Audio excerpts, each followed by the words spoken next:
regardons le Cameroun tel qu'il se présente? Il faut toujours commencer par le commencement, comme on dit.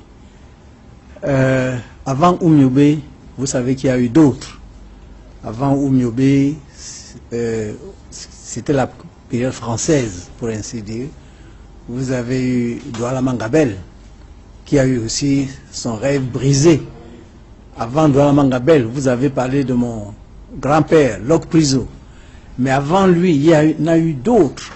Et je vous ai apporté ce soir la charte de Kouroukan Fouga, c'est-à-dire du royaume manding.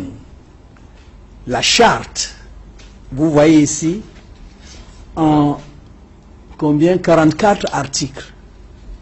Et j'invite tous nos politologues à un peu d'humilité quand ils nous font de la science sur les constitutions françaises, américaines, etc. Et ignorent. C'est pour dire quoi? C'est pour dire que longtemps avant, au Moyen-Âge, 1236. Donc pratiquement la constitution, si vous voulez, du royaume manding de 1236. Est-ce qu'on enseigne ça dans nos universités? Est-ce que dans nos départements de sciences politiques et sciences juridiques, on enseigne ce genre de choses? C'est pour cela que j'ai dit, avant donc de parler de Oumiobe, il faut aller aux origines. Quand on vous a coupé de vous-même, quand on vous a coupé de votre héritage intellectuel et scientifique, et on veut maintenant, n'est-ce pas, vous rendre esclave de la pensée des autres, comme vous, si vous n'aviez jamais inventé de penser vous-même. C'est grave. Alors, Prince Coumanoube III, je lis dans cet ouvrage. Vous voyez, est-ce qu'on a déjà vu ça? Et ça, on peut produire ça même pour, disons, les royaumes camerounais. C'est où? Dans nos universités. Je fais ce travail-là. Mais combien de professeurs est-ce qu'ils le font? Professeur, j'avais justement cette question en travers de la gorge quand j'entrais dans ce studio. Pourquoi, selon vous, ces connaissances ne sont pas aujourd'hui diffusées dans nos... C'est dangereux. Il ne faut pas savoir qui vous êtes. Et nous payons des impôts pour que nos écoles et universités fonctionnent, pour que nous ne sachions pas qui nous sommes. Qui a intérêt aujourd'hui à ce qu'on ne sache pas exactement, par exemple, qui était Robert Oumiobe, qui était Koumanoube, qui était... Je suis encore... Enfin, on fait de vous des esclaves. Et c'est pour cela que quand je m'adresse aux Européens, aux Américains, je leur dis ça suffit. Nous sommes aujourd'hui, c'est-à-dire dans un nouveau siècle où le dialogue réel, où on peut se regarder les yeux dans les yeux, est important. Parce que non seulement nous-mêmes, quand nous allons puiser dans ces sources-là, nous allons découvrir énormément de choses, mais nous allons aussi découvrir des choses qui sont importantes et qui peuvent aider les Européens et les Américains aujourd'hui, parce que quelque part, je crois qu'ils ont perdu les pédales dans ce qu'ils font dans le monde. Vous avez écrit dans cet ouvrage, l'Afrique s'annonce au rendez-vous, la tête haute, un ouvrage qui, il faut le dire, a été postfacé par le pasteur Simon Bolivar Djamiwandi. Oui.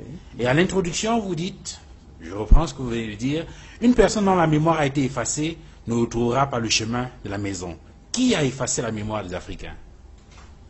Mais les Africains, pratiquement depuis l'esclavage, la colonisation et la néocolonisation, parce qu'il faut dire que nous sommes malheureusement encore en néocolonisation, il ne faut pas se cacher, se voiler la face, on fait tout pour vous dire que vous n'avez jamais été, que vous n'avez jamais rien fait.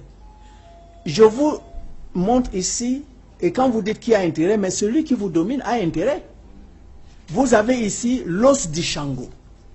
L'os d'Ishango, c'est la démonstration mathématique la plus vieille du monde, 22 000 ans avant Jésus-Christ. Et elle est africaine. On a découvert ça en République démocratique du Congo. L'os d'Ishango. Alors, vous comprenez pourquoi on n'apprend pas ça dans les écoles? Pourquoi? Pourquoi on cache ça? Effectivement, il ne faut pas qu'on dise que ce sont les Africains qui sont... que c'est l'Afrique qui est la mère de la science. Il ne faut pas qu'on dise ça. Il faut qu'on croie que Mais c'est les autres. Et vous avez encore ici, vous comprenez, c'est grave. Regardez le fameux théorème de Pythagore. Le fameux théorème de Pythagore, n'est-ce pas, que nous apprenons tous à l'école. Le voici, 1300 ans avant la naissance de Pythagore. En Égypte. En Égypte africaine, en Égypte noire, pas Égypte arabe. Donc ça suffit la falsification. Ça suffit la falsification. Et cette falsification, parce qu'il ne faut pas que vous les Africains, on vous fasse comprendre que c'est vous qui avez enseigné les autres. Pythagore est venu apprendre en Afrique. Mais bon, ça je crois que maintenant, je crois que pas tout le monde, mais beaucoup de gens le savent déjà. Mais je vous ai montré l'os d'Ishango tout à l'heure. Avant l'Égypte, 22 000 ans avant Jésus-Christ, c'est bien avant l'Égypte. L'Égypte, c'est peut-être il y a 5 000 ans. Et nous faisions déjà cette démonstration mathématique. Et les autres sont venus apprendre et ont copié. Et maintenant, mais quand l'enfant va à l'école, à Douala, à Yaoundé, à Garoua, etc., pour lui, la